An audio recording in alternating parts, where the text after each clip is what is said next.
자, 간평 마무리 강의 시작하겠습니다. 안녕하세요. 자, 오늘부터 내일까지 이 영강으로 해가지고 우리 간평 마지막 마무리 쟁점 정리 노트를 통해서 같이 정리해 보도록 하겠습니다. 자, 교재는 바로 요 교재고요. 지금 저와 함께 이제 기본 강의부터 시작을 했습니다. 기본 강의. 그리고 지금 문제풀이까지 진행이 됐어요. 자, 기본 강의에서는 저랑 했던 내용, 그리고 핵심 내용 한 번 더 정리했었죠. 자, 그래서 기본 강의랑 핵심 내용에서 정리했던 그 내용들을 다시 한번 점검 부탁드리고, 그리고 문제풀이를 훨씬 더 많이 봐주세요. 객관식 문제집, 거기에 있는 이제 기출문제 관련된 내용들을 몇 회독 좀 더 돌려주셔야 됩니다. 우리가 절대평가인 만큼 나오는 쟁점이 계속해서 나오고 있거든요. 따라서 그런 부분들에 대해서 집중적으로 학습을 하려면 이 문제풀이를 조금 더 많이 해주셔야 됩니다. 그리고 이제 여기에 기반해서 저랑 함께 마지막 쟁점 정리를 하게 될 거예요. 결국 이 쟁점 정리를 통해서 마지막까지 내가 어떤 내용들을 조금 더 다시 한번 집중적으로 봐야 되는가 알 수 있습니다. 자, 그러니까 이 강의를 통해서 다시 한번 문제도 보시고, 그리고 이해가 조금 더 필요하고 보완이 좀 더 필요하다 싶으면 다시 한번 기본서 내용으로 돌아가시면 될 것 같아요. 그래서 오늘 영강으로 민법 총칙을 끝내고 내일 영강으로 해서 물권법을 하나씩 끝내도록 하겠습니다. 자, 그럼 들어가 보도록 할게요. 자, 첫 번째 3페이지입니다. 쟁점 첫 번째죠. 법원 관습법. 우리가 민법 총칙부터 시작을 할 거예요.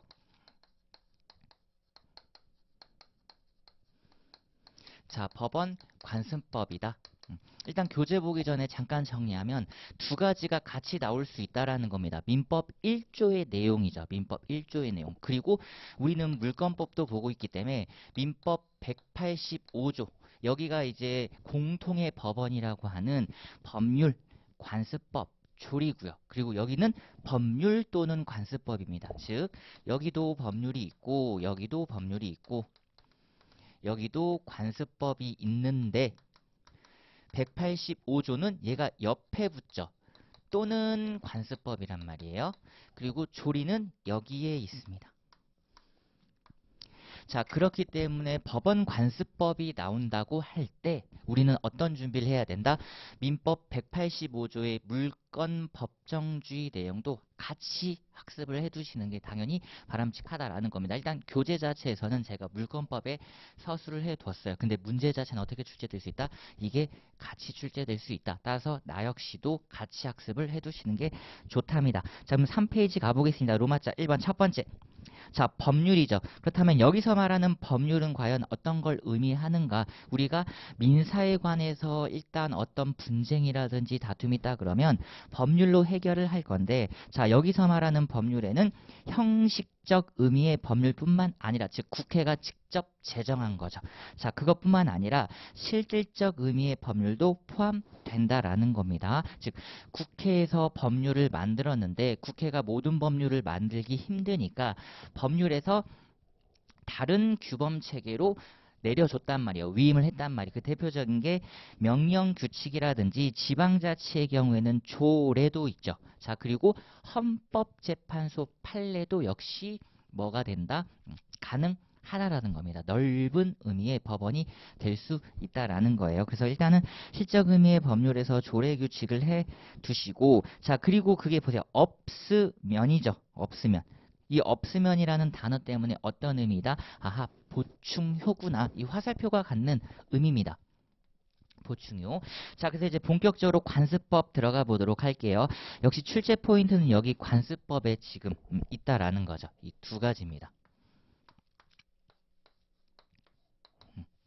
특히 물권에서는 이제 관습법이 다양하게 등장을 하죠. 관습법상 법정지상권이라든지 분묘기지권이라든지, 그리고 명인방법, 공시방법으로서 명인방법이 출제가 될 거예요. 자, 일단 우리 일반론 한번 공부해 봅시다. 자, 관습법의 의미 성립. 자, 밑에 효력 유지 요건이라고 했어요. 즉 관습법에서의 성립 요건은 그게 계속해서 유지돼야 되는 효력 유지 요건이다. 그럼 어떤 요건들이 필요한가? 자, 동그라미 1번 사회에 거듭된 관행이 필요하고요. 자, 동그라미 2번 가장 중요하죠. 법적 인식 확신입니다. 왜냐하면 이건 국회가 입법권자들이 직접 만든 게 아닌 사회 일반인들한테 대다수의 국민들에게 어느 정도 구속력이 인정되었음이 승인돼야 된단 말이에요. 그러니까 누가 봐도 명문의 규정은 없지만 법규범으로 승인 강행되기에 이른 것. 그쵸? 이게 핵심 포인트죠. 자, 그리고 가장 중요한 동그라미 3번 헌법을 최상위 규범으로 해서 정당성과 합리성을 갖춰야 된다. 즉 전체 법 질서에 반하면 안 돼요. 왜냐하면 어쨌든 법률보다 하위 체계 규범이기 때문에요. 어떻다? 전체 법 질서에 반해선 안 된다.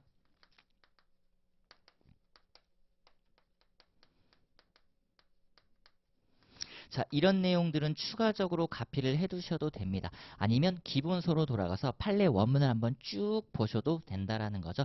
따라서 이 세 가지 요건 중에 어느 한 개라도 무너지면 우리는 그걸 관습법이라고 부를 수 없다라는 겁니다.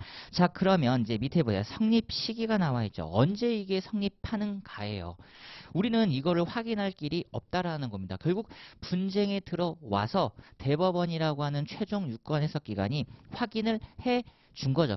그럼 법원 입장에서 확인을 해줬을 때 성립된 것이냐? 아니죠. 왜냐하면 제가 확인이라 그랬습니다. 즉 법원은 기존에 존재했던 관습법을 확인한 것에 불과하다. 자, 읽어보겠습니다. 자, 성립 시기는 법원 확인 직권입니다. 직권. 직권 중요하고요. 즉 법적 확신이 있던 때로 소급이라는 거죠. 왜냐하면 기존에 존재하고 있었어요. 그리고 나서 분쟁이 발생하고 여기에 대해서 법원이 확인을 해준 것 뿐이죠. 그래서 지금 교재도요. 기존에 존재하던 때, 특히 법적 확신이 있던 때로 소급한다. 라고 얘기할 수밖에 없다라는 겁니다. 이게 언제인지는 결국 그 구체적인 사안마다 각각 다를 거예요. 어떤 관습법은 20년 전에 있었고 어떤 관습법은 30년 전에 있었고 특히 여기에 대해서 우리가 얘기하는 게 관습법상 법정지상권이라든지 분묘기지권에 대해서는 진짜 광복 이후에 민법 시행 이전부터 계속해서 존재하고 있었다라고 얘기를 하고 있죠. 엄청나게 넓게 보고 있다라는 겁니다. 자, 그리고 밑에 보시면 딴따따 돼 있죠. 자, 따라서 당해 사건에 소급 적용되는 겁니다. 맞죠? 소급해서 이렇게 적용된 거잖아요. 바로 이게 중요하다라는 겁니다. 아, 대법원 입장에서도 구체적으로 언젠진 모르겠지만 어쨌든 너희들이 분쟁이 터지기 전부터 관습법으로 존재했었네. 그렇다면 여기에도 당연히 이 사건에도 당연히 지금 너희들에게 성립되어 있던 관습법을 우리가 적용해서 법원이 뭐라고 하는 거예요? 여기서 판결을 내리는 거죠. 판결을 내린다. 다시 한번 읽어보겠습니다.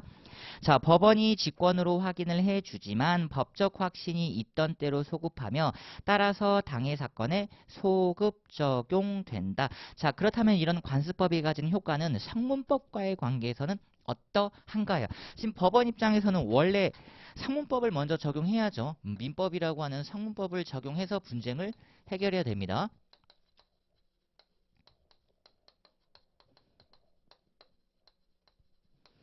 자, 근데 지금 이 상문법이 없다라는 거죠. 상문법이 없기 때문에 이제 관습법을 찾았다라는 거예요. 관습법이 보충입니다. 자, 지금 현재 교재 3페이지 보고 있습니다. 3페이지 보고 있고요. 앞에 조금 제가 추가 설명을 했거든요. 기본서 다시 한번 확인 부탁드리고 문제풀이, 객관식 문제풀이 여기에 집중 포커스를 맞춰주시고요. 지금 하는 이제 마무리 쟁점 정리를 통해서 다시 한번 확인, 핵심 내용들만 확인하고요. 추가적인 건 다시 기본서로 돌아가 주시고 그리고 객관식 문제풀이를 조금 더 많이 부탁드리겠습니다. 자, 그리고 지금 이제 민법 총칙 오늘 영강으로 끝내고요. 내일 영강으로 물권법을 끝낼 거예요. 그리고 나서 지금 교재 3페이지로 들어와서 관습법 로마자 2번을 보고 있습니다. 자, 지금 효과를 보고 있고요. 자, 성문법과의 관계에서 자, 대등적 효력설 X고 판례가 보충적 효력설을 채택했어요. 그래서 지금 마지막 강의만큼 제가 물권법도 같이 하는 이유죠. 보세요. 185조의 물권법정주의는 법률 또는 관습법이라고 되어 있어요. 그래서 얘는 보충효인데 얘는 대등적 효력을 인정하고 있는 거죠. 뒤에서 다시 한번 살펴보도록 하겠습니다. 지금 저와 공부하는 내용 중에 추가적인 판서가 필요한 부분은 제가 말씀을 드릴게요. 자, 그래서 검토 한번 보시면 명인방법 대표적인 거죠.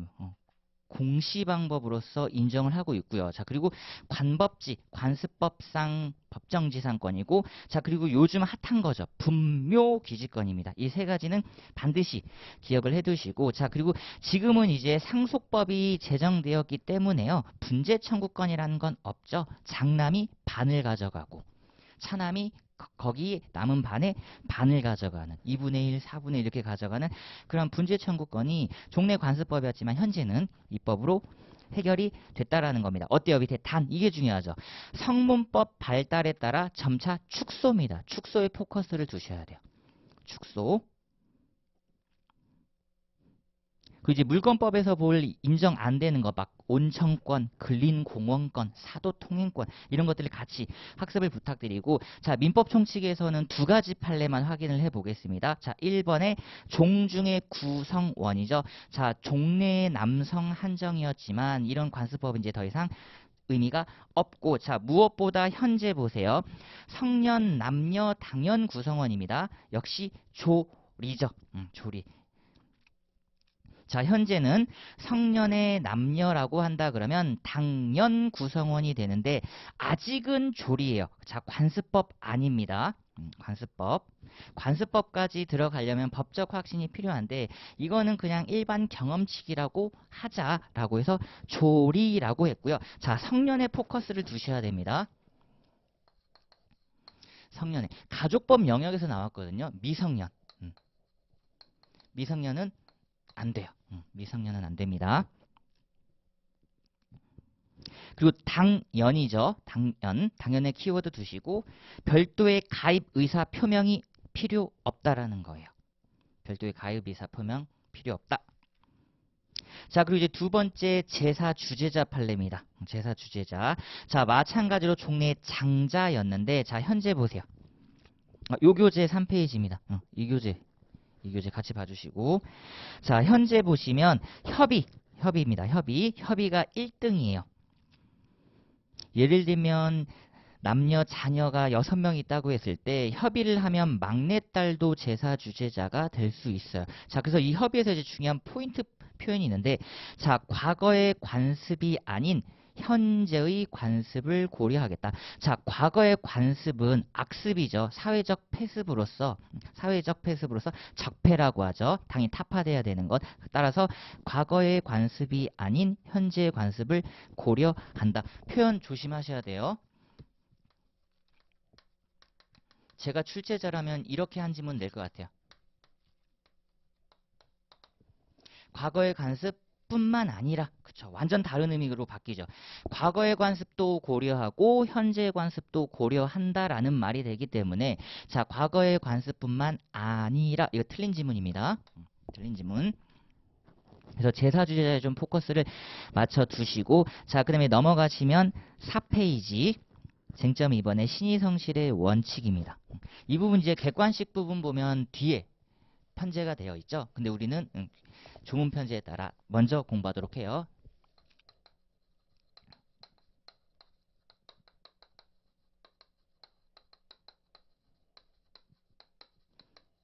중요도로 치면 1개, 중요도로 치면 2개. 그러니까 한 문제 나온다고 보셔야 돼요. 그냥 한 문제 낸다. 법원에서 낼지 신의 측에서 낼지 모르겠지만 신의 측 낸다. 왜냐하면 얘는 제가 말씀드렸습니다. 오히려 교수님들이 이쪽에 좀 포커스를 더 많이 두고 있죠. 자, 보겠습니다. 자, 신의성실의 원칙이죠. 로마자 1번의 의 보시면, 자, 신의성실의 원칙은, 자, 표현 그대로 추상적이다. 다만 민법에 규정이 되어 있기 때문에 법 규범입니다.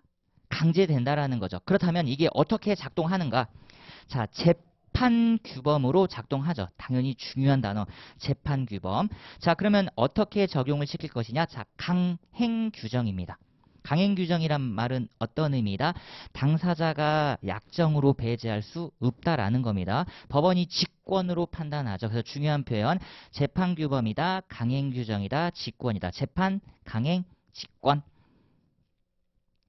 반면 일반인들한테는 강행 규정이면서 행위 규범이죠. 행위 규범. 자, 그리고 로마자 이번에 이제 기능으로 들어가 보겠습니다. 자, 기능 첫 번째. 권리와 의무를 창설하는 기능 하나. 권리와 의무의 변경 내지는 수정이라고 하고요. 그리고 권리와 의무를 소멸시키는 기능을 합니다. 대표적인 창설 기능으로서 자, 고객 안전 배려 의무 있고요. 자, 보호 의무 있고 자, 고지 의무가 있죠. 고지 의무. 고지 의무는 밑에다가 사기 파트에서 보게 될 내용이요.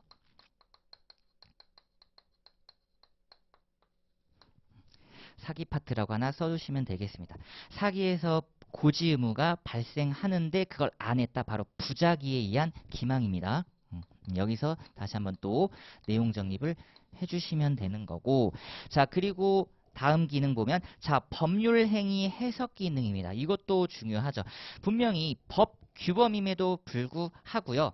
법률 행위라고 하는 당사자의 어떤 사적 자치 계약 법률 등을 해석하는 기능을 해요. 그래서 보충적으로 들어간다라는 겁니다. 자, 그리고 무엇보다 그때그때 사안마다 신의성실 원칙을 적용시키는 구체적 타당성을 실현하는 거죠. 자, 따라서 일반 조항의 도피는 경계를 해야 된다. 이 얘기 뭐다? 개별적 규정이 있으면 개별적 규정을 먼저 적용시키는 게 바람직하고, 그러한 개별적 규정이 없을 때라야 신의칙을 통해서 또 보충적으로 들어간다라는 거예요. 자, 그럼 이제 본격적인 출제 포인트는 로마자 3번의 파생 원칙이죠. 파생 원칙. 자, 일단 파생 원칙 크게 한번 보겠습니다. 자, 1번의 모순행위 금지 원칙. 지출 빈도가 가장 높죠. 그다음에 두 번째 5페이지의 실효의 원칙. 그리고 넘겨보시면 6페이지의 3번 사정 변경의 원칙입니다. 사정 변경의 원칙이 지금 교재에 서술되어 있는 내용대로 다시 한번 최신 판례가 한번 나왔어요. 22년도에 최신 판례가 나왔기 때문에 출제 가능성이 높은 문장이라고 생각이 되고요. 자, 그리고 네 번째 마지막 권리남용 금지 원칙입니다. 하나씩 보도록 할게요. 신의성실의 원칙에서는 지금 봤다시피 제가 출제 포인트 잡아드리잖아요. 자, 일반적인 내용. 기초적인 거죠. 이런 부분을 틀리시면 안 돼요. 강행 규정이다, 직권으로 판단한다, 보충적 기능이 있다. 자, 그런 내용들은 무조건 머릿속에 넣어 가시고, 그리고 역시 교수님들이 원하시는 건 그렇다면 구체적으로 적용된 판례.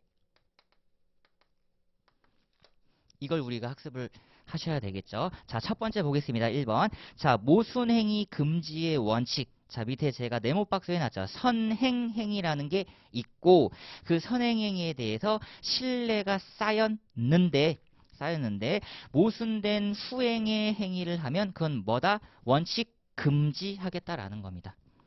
중현이가 오늘 내일 쟁점 정리를 통해서 마무리 특강을 한다고 일주일 전부터 약속을 해놨는데 오늘 안 나타나는 거죠. 우리 수험생분들 신뢰가 무너진단 말이에요. 자, 그러면 이제 판례 4가지 보겠습니다. 무조건 암기 부탁드릴게요. 자, 동그라미 1번. 퇴직금을 수령했다. 선행행위. 그러면 상대방이 갖는 신뢰는 퇴직하겠네 라고 생각할 건데 갑자기 퇴직 무효를 주장하는 건 안 된다라는 겁니다. 금지. 그리고 동그라미 2번 두 번째. 보증금 주장 않겠다고 했는데 뒤에 보증금 등 권리 주장을 하시는 것 역시 안 되고요. 그리고 동그라미 3번입니다. 대리파트에서 가장 많이 나오는 판례죠. 자, 무권 대리인이 법률행위를 하고 나서 상속을 받았어요. 자, 그리고 나서 무권 대리인 지위에서 무효 주장을 하면서 등기 말소를 청구하는 것 등말청입니다. 역시 안 되고요. 자, 그리고 4번 시효완성 주장 밑에다가요. 하나 또 써주시면 되겠죠. 점유취득 시효. 똑같아요. 시효 완성이라든지 점유취득 시효 두 가지. 나중에 이걸 주장하는 건 역시 안 된답니다. 해서 이 점치 완성까지 포함하면 5개고요. 시완성, 점치 완성을 하나로 보면 4개입니다. 자, 다만 이 중요한 내용. 모순 금지 원칙이 아예 적용 안 되는 거죠. 이 얘기는 바꿔 얘기하면 신의칙이 적용 안 된다라는 겁니다. 자, 신의칙이 왜 적용 안 되냐? 개별적인 강행 규정보다는 안 된다 그랬잖아요. 얘는 보충이기 때문에 개별적인 법률이 존재한다 그러면 얘가 우선 적용돼야 되는 거예요. 우선 적용. 자, 근데 분명히 얘도 강행 규정이라 그랬거든요.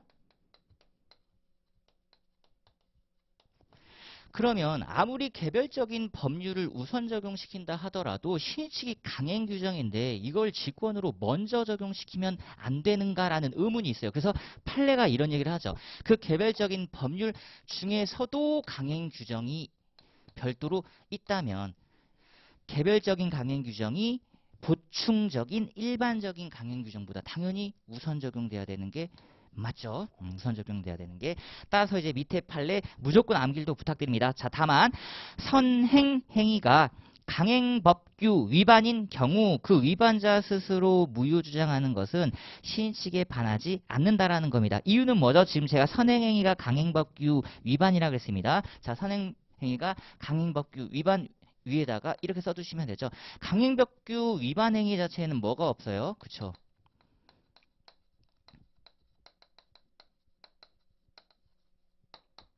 신뢰 자체가 있을 수가 없죠. 쌓일 수 있는 신뢰가 없다라는 겁니다. 자, 첫 번째 동그라미 1번.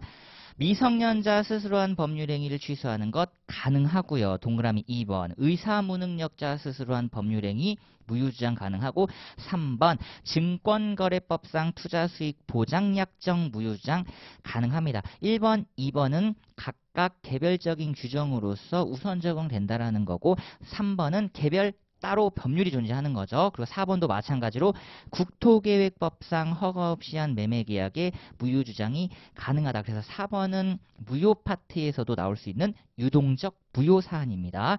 자, 그리고 동그라미 5번. 사립학교법 위반자 스스로 한 법률행위 무효주장 역시 가능하고요. 자, 그리고 밑에 빈 공간에 우리 플러스 하나만 더 추가를 해볼까요?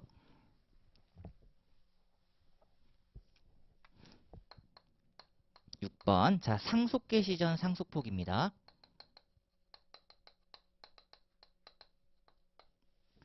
상속 개시 전 상속을 포기했지만 상속 후 상속 주장 가능해요. 모순 주장이 가능한 거죠. 즉 요거 무효 주장 가능하다라는 겁니다. 같은 말이죠. 상속 개시 전에 상속 포기는 무효입니다. 라고 주장 가능하다는 말은 상속 후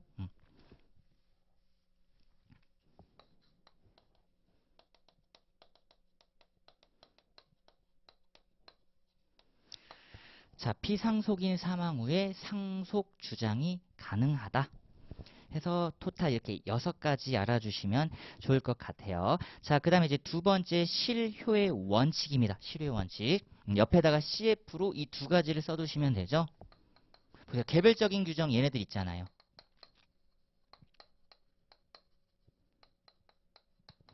즉 소멸시효로 규정하고 있는 건 소멸시효로 가시면 돼요. 제척기간의 규정이 있는 것들은 제척기간으로 가시면 됩니다. 자, 그럼에도 불구하고 실익이 어디에 있다?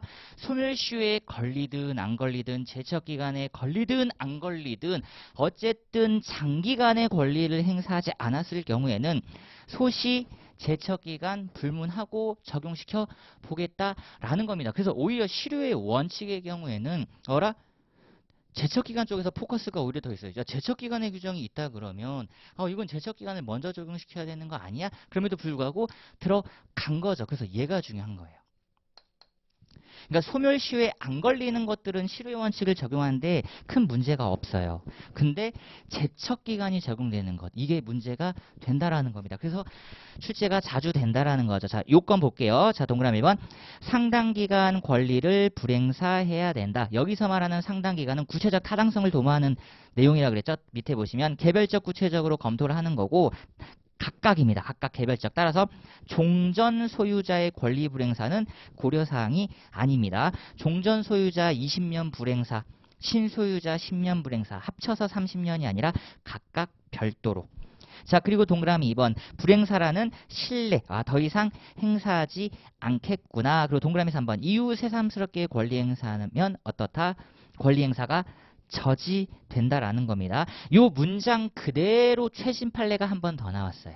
2022년도에 최신 판례가 한 번 더 나왔으니까 요 문장 알아두시고, 자, 효과는 권리행사 저지입니다. 자, CF 걸어놨죠. 권리 박탈 규정이 아니라는 거예요. 권리 박탈 규정이 아니다.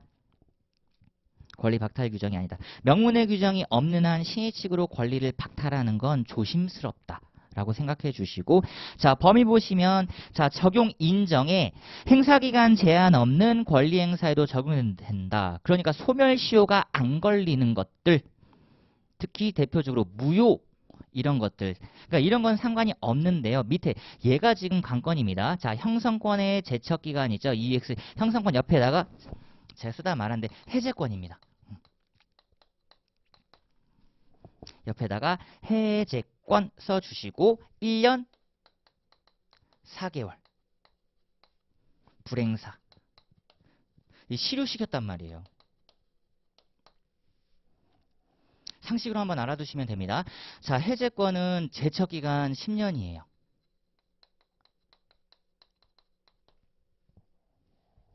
근데 지금 권리가 불안정한 상태, 법률관계가 불안정한 상태거든요. 그 불안정한 상태를 10년 동안 유지할 필요가 없다라는 거예요. 따라서 1년 4개월 동안 권리를, 해제권을 행사하지 않았으면 이건 어떤 의미예요? 그냥 그 법률관계를 유효로 확정시키겠다라는 의도라는 겁니다. 따라서 1년 4개월 동안 불행사했을 때 실효라는 말은 뭐다? 권리 행사가 저지다. 자, 그리고 중요한 것 속건이죠.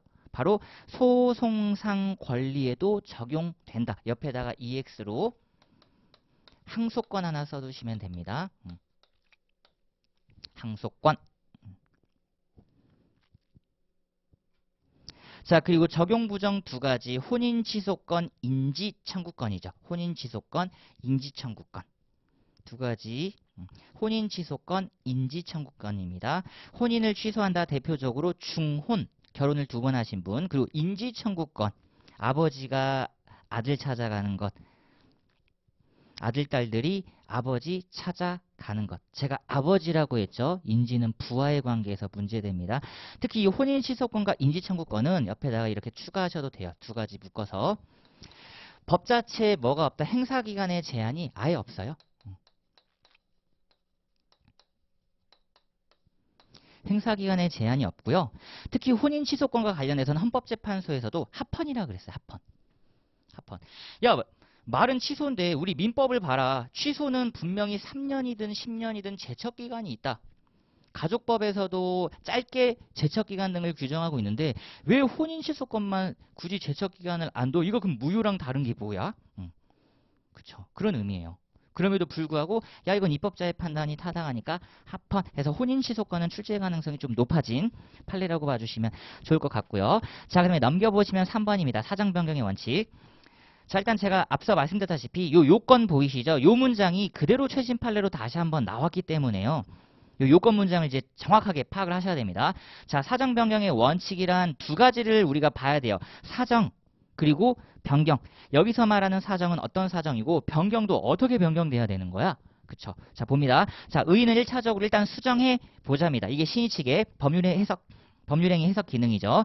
자, 근데 수정이 불가능하다. 2차 해소입니다. 그럼 해소는 두 가지가 있는데 해지와 해제예요. 이 해제, 해지는 다 형성권입니다. 즉 사정 변경 원칙을 통해서 권리를 지금 창설하려고 하죠. 해지라든지 해제권이라고 하는 종래의 법률 관계를 없애는 거거든요. 그런 형성권을 지금 신의칙으로 만들려고 하기 때문에 자, 요건 자체는 어떻다? 엄격해야 된답니다. 엄격이 중요하죠. 자, 첫 번째 동그라미 1번. 당사자에게 귀책 사유가 없어야 됩니다. 당사자에게 귀책 사유가 있다면 이건 채무불이행이라고 하는 거예요. 채무불이행. 자, 그리고 동그라미 2번. 자, 이 문장입니다. 계약 체결 후 예상하지 못한 첫 번째. 변경은 변경인데 어떤 변경? 현저한 사정의 변경이죠. 현저한. 누가 봐도 납득이 안 되는 현저한 사정의 변경이고, 그리고 그러한 사정은 밑에 계약 기초가 된 핵심, 자, 객관적 사정입니다. 두 가지를 제가 체크 포인트로 해드릴게요. 자, 기초, 객관입니다. 기억. 기초가 되어야 되고요. 객관적이어야 돼요. 계약 기초 불문하고 객관적 사정. 실제로 이렇게 나오면 시험장에서 당황스러울 수 있어요.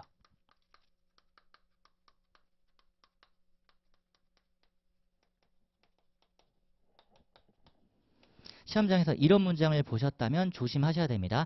계약 기초 불문하고 객관적 사정 X예요. 계약의 기초가 돼야 됩니다. 계약의 기초가 아닌 사정은 의미가 없어요. 계약 기초가 된 객관적 사정이고, 자, 밑에 주관적 개인적 사정은 고려 대상이 아니다. 즉 주관적 개인적 사정은 문장으로 보이면 금방 우리가 찾아낼 수 있어요. 그래서 포인트를 계약 기초에 잡아주시고, 자, 동그라미 3번 바로 계약 준수 원칙의 예외라는 겁니다. 계약 준수 원칙, 이게 원칙인 거죠. 계약은 지켜져야 되는데 여기에 대한 예외라는 거예요. 예를 들면 똑같습니다. 오늘 제가 이거 특강을 하기로 했는데 사정 변경이 생겨서 제가 안 한다고 했어요. 그래서 물어봤더니 아, 너무 피곤하고 나 그냥 집에서 쉴란다. 누가 봐도 주관적이고 개인적이죠. 현저한 사정도 아닌 것 같아요. 계약과는 전혀 관련 없는 사정이죠. 자, 그러면 이제 판례 보겠습니다. 두 가지. 자, 일시적인 계약에서의 매매죠. 매매는 단방승부기 때문에 건축 제한이라든지 시가 상승 사정만으로는 해제권 인정이 안 됩니다. 즉 매매에서는 인정된 예가 없어요. 다시 한번 매매에서는 인정된 예가 없다. 다만 매매에서도 인정될 여지는 있지만 구체적인 사정 들어가 봤더니 건축 제한이랑 시가 상승은 안 나왔습니다. 나중에 진짜 매매에서 사정 변경 해제가 긍정된 판례가 나오면 그건 엄청난 판례라고 보시면 되는 거고, 자, 두 번째 계속적 보증은 나왔죠. 금보증. 자, 예를 들면 이사 지위에서 금보증 계약을 체결하다가 자, 사임입니다. 사임. 누가 봐도 객관적 사정인 거 맞죠? 그리고 계약 기초가 된 사정인 거예요. 자, 왜 계약 기초가 됐냐면 사임은 누가 봐도 현저한 사정의 변경인 거 알겠는데 이사 사임과 관련해서 이게 왜 계약 기초냐? 대표 이사였기 때문에 금보증 계약을 체결해 준 거예요. 은행이. 자, 따라서 이사 사임 등 사정 변경으로 금보증 해지를 인정한다. 자, 다만 CF 특정 채무, 확정 채무는 해지 부정입니다. 그렇다면 위에서 말하는 금보증으로 해지가 가능한 건 어떻다? 자, 금보증 옆에다가 그래도 우리 반대표현 써주시는 게 좋겠죠?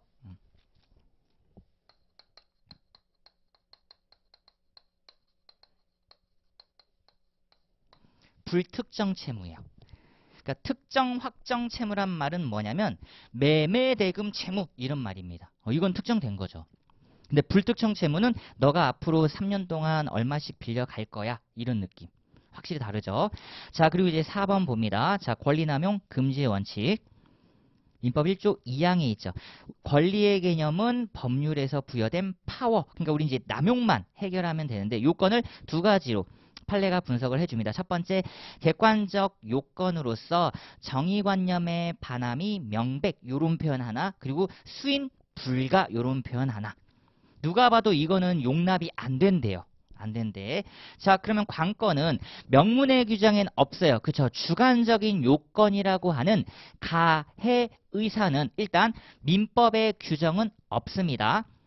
민법의 규정이 없는데 플러스 판례가 요구를 했다. 어떤 의미예요? 아, 요건을 다시 한번 엄격하게 발동시키고 있다. 이런 의미입니다. 없는 요건을 만든 거잖아요. 자, 그럼 여기서 또 하나의 표현. 자, 주관적인 요건이 지금 들어왔는데 이걸 어떻게 확인할 거냐? 자, 밑에 동그라미 1번. 판례왈. 자, 객관적 사정으로 추인을 하겠다라는 겁니다. 자, 그리고 동그라미 2번 보세요. 그러니까 판례도 분명히 민법 규정에는 주관적인 요건이 없는데 그래서 두 가지 판례 정도는 기억을 해주시면 좋겠어요. 상계권이라고 하는 형성권, 그 상표권이라고 하는 나름의 지적재산권 이런 것들 이걸 남용할 때에는 주관적인 요건은 필요 없다라는 겁니다. 그냥 객관적 행위태양 그 자체로 남용이 나오는 두 가지 판례군 상계권, 상표권이에요. 자, 마찬가지로 효과 권리행사 저지입니다. 저지. 마찬가지로 박탈은 아니에요. 행사가 저지된다라는 거지 박탈은 아니다. 즉 권리상실은 아니다. 별도의 규정이 없는 한 권리상실 X라는 겁니다. 따라서 CF 대표적인 게 이런 거잖아요. 얘는 민법에서 규정을 하고 있는 겁니다. 자, 이렇게 규정이 있으면 당연히 상실도 돼요. 상실도 됩니다. 별도의 규정으로 친권 등을 상실하는 건 가능하다. 자, 그리고 다만 상대방에게 부당이득 또는 불법행위에 따른 손해를 배상할 수 있음. 자, 요 다만 조금만 이제 추가 서술을 제가 해드릴게요. 밑에 빈 공간이 하나 있으니까 거기서 한번 봅시다. 이게 혹시라도 갑을병으로 한두 줄짜리 나올 수 있거든요.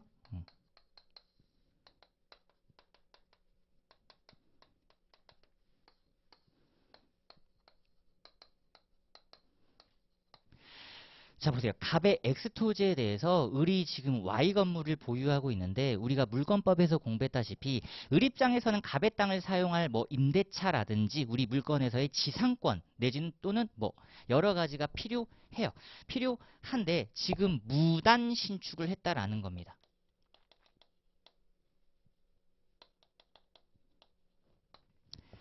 무단 신축을 하고 여기에 세입자들을 받으신 거예요. 요즘 문제가 많이 되고 있는 거죠. 중개사분들이 항상 토지등기부도 떼보는 이유예요. 세입자가 거주하고 있는 상태에서 자, 이분이 이렇게 얘기를 합니다. 때려 부셔야죠. 그리고 차임, 야, 무단으로 썼단 말이야.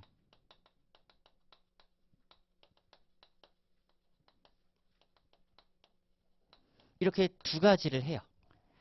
자, 근데 철거 청구 한번 봅시다. 지금 세입자들 나앉게 생겼죠. Y 건물을 철거하는 순간 세입자분들은 자기 살 공간이 살 터전이 그냥 와르르 무너지는 거야. 와르르 무너져. 그래서 이 철거 청구를 권리남용으로 막았다라는 겁니다. 가능하다 이 얘기죠. 그리고 지금 이 두 줄짜리 뭐예요? 그러면 이건 어떨까? 요거는 당연히 된다라는 거죠. 이 얘기를 하고 있는 겁니다. 이렇게 한두 줄로 나오거나 사례형으로 나왔을 때 갑의 X토지의 을이 Y 건물을 무단으로 신축하고 갑이 을을 상대로 철거 청구가 권리남용으로 저지된다 하더라도 차임상당 손해배상 청구는 할 수 있다. 이렇게. 다시 한번 얘가 저지됐다고 해서 얘까지 저지되는 건 아니에요. 차임상당 손해배상이라든지 부당이득. 이게 이제 민법 총칙 공통쟁점이기 때문에 차임상당 손해배상 청구라든지 부당이득이 가능하다 해서 요 효과에서 다만만 조금 조심해 주시고 자 적용은 시의칙과 중복적용입니다. 결국 같은 말인 게요. 권리남용에 해당하는 바 시의칙 위반이다. 이런 표현들을 많이 쓰죠. 자 그리고 이제 뒤에 항변권에도 적용됩니다. 항변권은 어찌 보면 권능에 좀 가깝거든요. 자, 한번 봅니다. 동그라미 1번. 저 여기서 확인했죠. 소멸시효 완성. 최신 판례가 다시 한번 또 나왔습니다. 소멸시효의 완성을 항변하는 건 판례가 두 개가 있는 거죠. 모순행위 금지원칙 판례 하나, 권리 남용이다 둘. 소멸시효는 그래서 항상 A급인 거예요. 쟁점 자체가. 자, 그리고 동그라미 2번. 상계권도 형성권입니다. 형성권. 이것도 최신 판례가 다시 한번 나왔어요. 특히 여기는 뭐가 필요 없다? 주관적인 요건은 필요 없다. 그리고 3번에 동시행 항변권이라고 하는 건 영기적 항변권이에요. 거절권이거든요. 거절하는 것이 남용이 될 수 있다라는 겁니다. 어떤 의미냐면 자기에게 주어진 권리, 권한이라 하더라도 그 행사가 남용이 될 수 있다. 자, 그러면 다시 한번 여기서 이제 하나 짚고 넘어갈게. 기본기예요. 쟁점 정리지만 기본적인 내용을 제가 조금 해드리는 겁니다. 자, 권리 안에는 얘도 있잖아요. 그쵸? 지금 이걸 지금 설명하고 싶은 거죠. 권리 안에는 우리가 권한이라고 하는 것, 권능이라고 하는 것 기본서, 기본 강의 때 확인했었다. 이게 남용이 될 수 있으니까 당연히 얘네들도 남용이 될 수 있는 거죠. 그래서 우리가 뒤에서 공부하게 될 대리권 남용, 대표권 남용이란 말을 쓰죠. 왜냐? 걔네들은 권한이거든요. 권리가 아니라. 동시행 항변권도 정확하게는 권한입니다. 채권이 권리고요. 채권이 권리. 자, 그 다음에 넘어가 보도록 하겠습니다. 자, 쟁점 3번. 자, 태아의 권리 능력. 올해 나온다고 이제 보셔야 되는 거죠.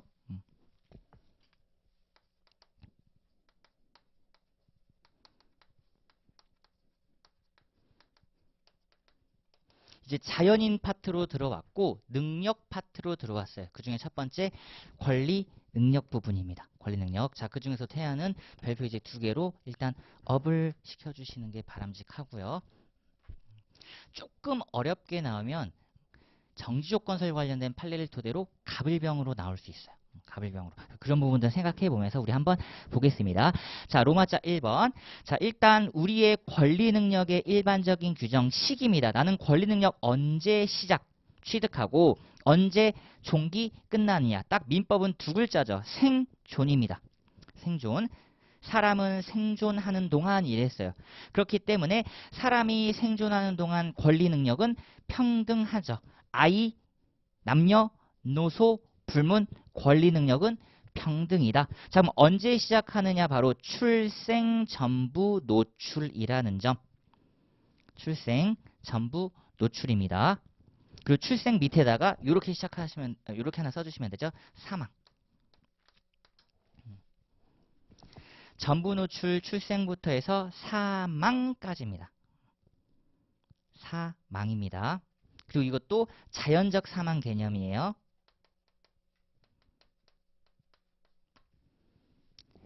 뇌사라든지 이런 거 말고요. 뇌사 실종 선고 이거는 사망 개념이 아니죠. 그리고 제가 출생 옆에다가 신고로서 권리 능력을 취득하는 게 아니다. 그 얘기인 거죠. 왜냐? 신고는 보고적 신고에 불과하다. 이미 아이는 태어나는 순간 어떻다? 권리 능력을 취득한다. 다만 전부 노출입니다. 그래서 문제되는 게 바로 태아잖아요. 일반적인 우리 태아와 관련돼서 즉 전부 노출하지 않은 일부 노출한 경우에 태아입니다. 일단 로마자 2번 들어가기 전에 이건 그냥 한번 보세요. 자, 헌법에서의 생명권 주체 이건데 입법자들이 고민한 것. 자, 얘는 안 좋습니다. 배아라고 하는 것 안 좋고요. 지금 요 단계인 거예요.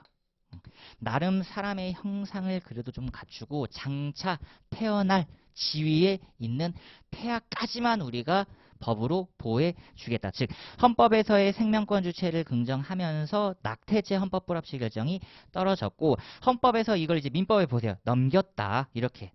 그럼 민법은 이제 어떻게 얘네들을 보호해야 되는가? 2가지 내용이 있을 수 있습니다. 첫 번째, 모든 사항에 대해서 보호해주는 일반적 보호주의는 X예요. 이걸 채택하지 않았고요. 중요 사항만, 즉 특정 사안에 대해서만 태아를 개별적으로 보호해주는 개별적 보호주의를 채택했는데, 자, 그 보호 내용이 중요하죠. 4가지입니다.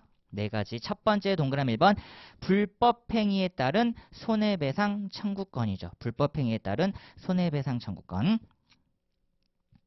자, 그 다음에 동그라미 2번 상속입니다. 상속받을 수 있다라는 거고요. 이 상속은 대습 상속도 가능하고 자, 동그라미 3번 증입니다. 유증. 유증 개념은 유산의 증여예요. 유산의 증여. 뒤에 증여 계약과 다릅니다. 유증은 옆에다가 살짝 빈 공간이 나왔으니까 유증은 단독행위입니다. 근데 우리가 말하는 단순 증여 이건 계약이에요. 태아가 계약을 체결할 수는 없죠. 근데 받을 수는 있죠. 아, 유증은 유산의 증여라는 단독행위구나. 결국 2번, 3번 엮이면 상속 유증 같은 거고요. 그리고 동그라미 4번 인지죠. 조심하셔야 되는 부분. 자, 인지도 어떤 의미다? 인지의 대상입니다. 즉 객체로서의 태아인 거지. 특이하죠, 밑에. 주체로서의 태아인 인지 청구권을 인정하진 않아요. 인지받을 권리인 거지 인지할 권리가 아니라는 겁니다. 인지의 대상인 것이지 인지 청구권 XX. 자, 그러면 언제 취득하느냐? 제가 일단 판례 표현만 써놨습니다. 우리 시험은 다툼 있는 경우 판례 따름이니까. 자, 읽어볼게요. 살아서 태어날 것을 정지 조건으로 하여 문제 사건 시기까지 소급하여 취득한다. 따라서 모체 내에서 사산을 하게 되면 권리 능력이란 있을 수가 없다라는 겁니다. 밑에 빈 공간에 조금 더 부연 설명을 해서 내용 정립을 해볼게요. 자, 태아 문제 예를 들면 교통사고 EX 하나 걸어둘까요? 그리고 전부 노출.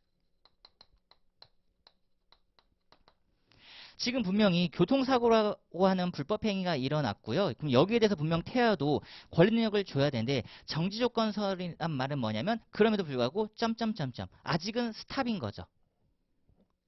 스탑이다가 어떻다? 전부 노출 출생하는 순간 문제 사건 시기까지 소급하여 손배청을 취득한다라는 겁니다. 손해배상 청구권을 취득한다라는 거예요. 따라서 교통사고 당해가지고 뭐가 교통사고를 당해서 이 사이에 사산을 하게 되면 의미가 없죠. 권리능력 취득이란 말이 안 나옵니다. 모체 내에서 돌아가시면 이건 이제 출생의 다른 표현이기 때문에 안 된다. 안 된다. 사망이라는 개념을 안 쓰죠. 태아가 사망했다라는 개념보다는 사상 개념을 쓰고 있으니까 이런 표현들도 알아두시면 좋겠어요. 자, 이게 바로 정지 조건설의 내용이다. 그래서 갑을병 사례로 혹시라도 나오면 조금 난이도가 올라갈 수 있다라는 점 기억해 두시고요. 자, 그 다음에 제한력자의 법률행위 쟁점 04번입니다. 우리 수험생분들에게 조금 어려운 구간이죠.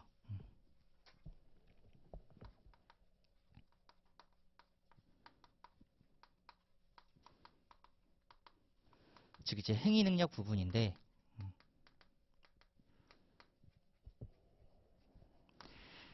자, 중요하다. 자, 일단 출제 포인트 잡아드리겠습니다. 첫 번째,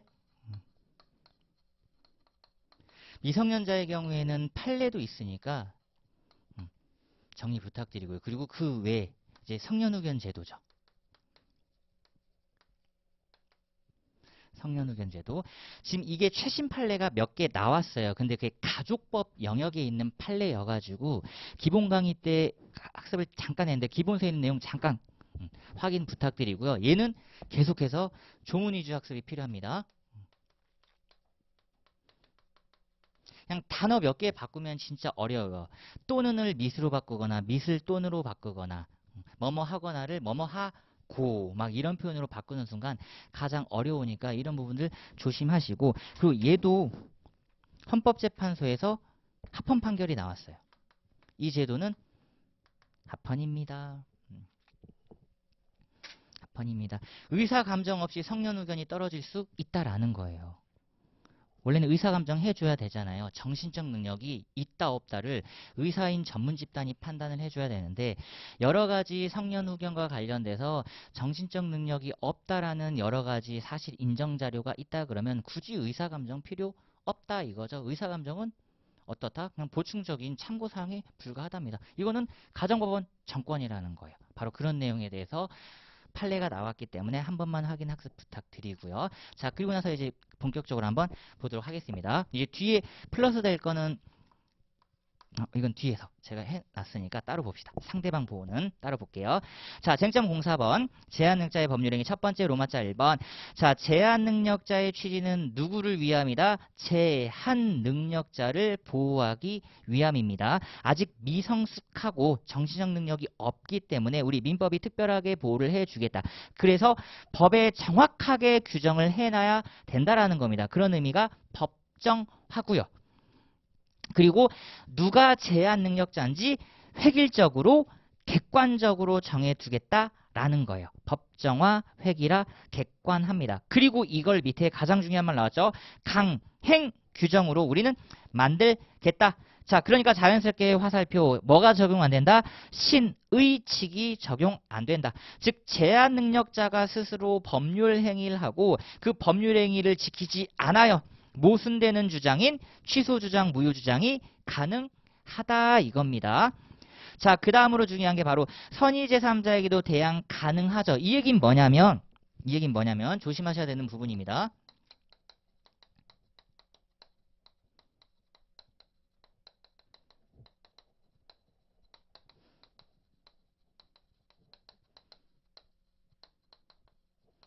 이 얘기예요. 암만 제한력자 파트 취소 부분을 찾아봐도 그럼 법률행위가 지금 취소되는데 선의제3자 보호규정이 없다라는 거예요. 선의제3자 보호규정. 예를 들면 이런 의미죠. 갑이 제한능력자, 미성년자 법률행위를 하고 목적물이 넘어갔습니다. 등기 이전. 그러니까 얘도 이렇게 매매하고 등기 넘겨주죠. 끝난 거죠. 뭐 얘가 그냥 깔끔하게 취소하고 얘한테는 내놔 물권 영역에 있는 등기말소 청구를 하는 거죠. 그러면 얘 입장에서는 무조건 돌려줘야 돼요. 그쵸? 무조건 돌려줘야 돼요. 무조건 돌려줘야 된다. 이 부분을 조금 조심하셔야 되는 게 제가 지금 부동산이라 그랬어요. 그럼 CF 동산으로 가볼까요?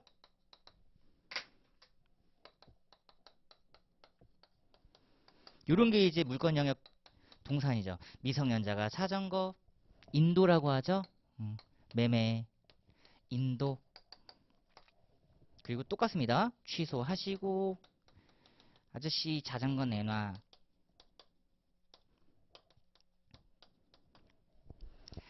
이랬을 경우 자 보세요.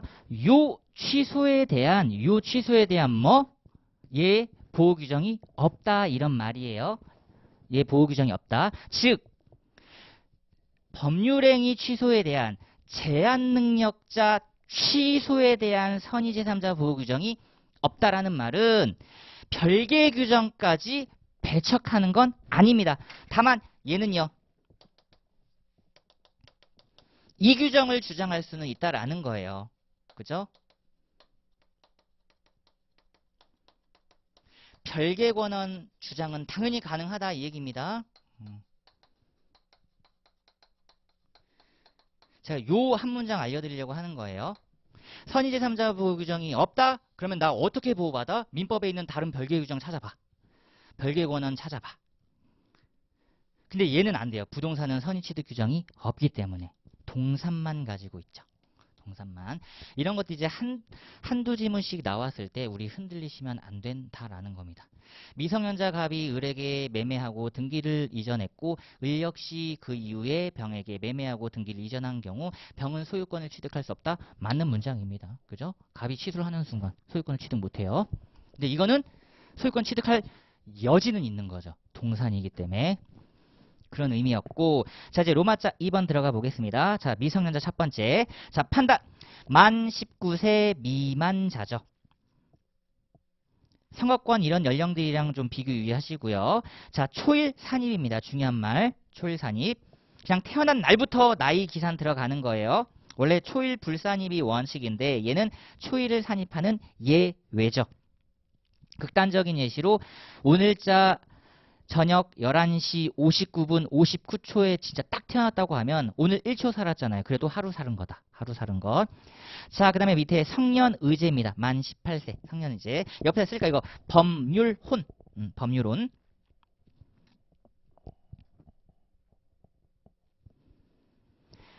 자, 그 다음으로 이제 출제 포인트가 2번 여기 있네요. 범위. 자, 원칙 단독 못하십니다.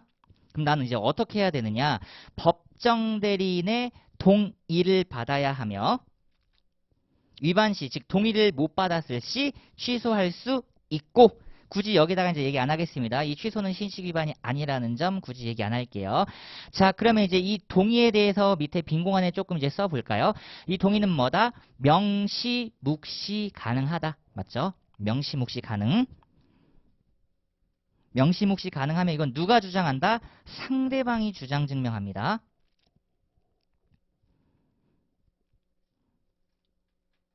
이게 좀 특이한 거예요. 묵시가 가능하다라는 걸 이런 걸 포커스로 잘 잡아두셔야 됩니다. 왜 제가 이런 거 강조할까요?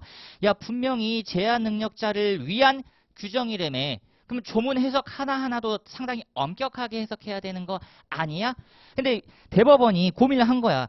야, 이거 법률 규정 자체가 제한 능력자의 거의 극강 막강 보호 규정으로 되어 있는데 상대방 입장에서는 너무 불합리하다라는 거죠. 그래서 조금씩 풀어줄 때 이런 걸로 풀어주는 거예요. 자, 명시만 가능하다 그러면 와, 이거는 무조건 취소인 거야. 왜냐면 나는 묵시적으로 동의한 바 없어. 한마디 하시면 되거든요. 그래서 명시, 묵시 가능하다. 이거 상대방이 주장 증명하면 된다. 자, 그 다음에 예외입니다.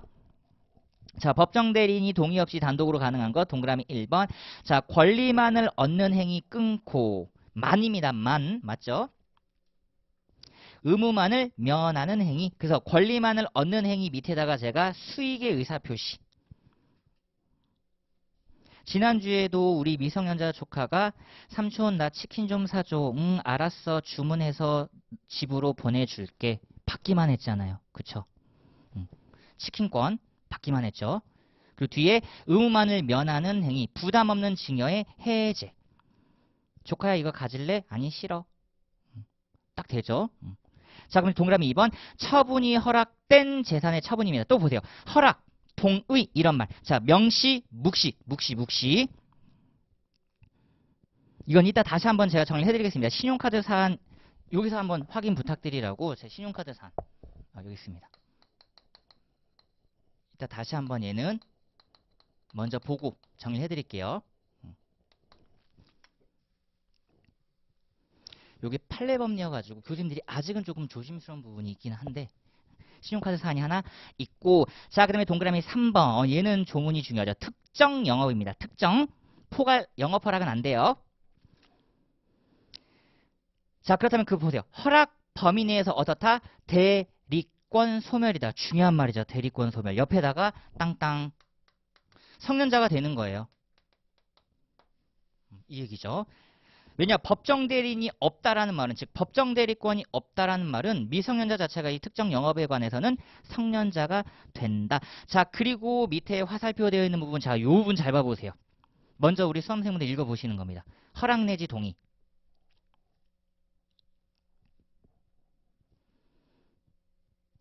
저는 이런 문장 보면 바로 머릿속에서 의문 하나 생겨요. 야 요거 선의제3자 보호규정 아니야? 선의제3자에게 대항할 수 없다며. 아까 제가 선의제3자 보호규정은 어떤 의미였어요?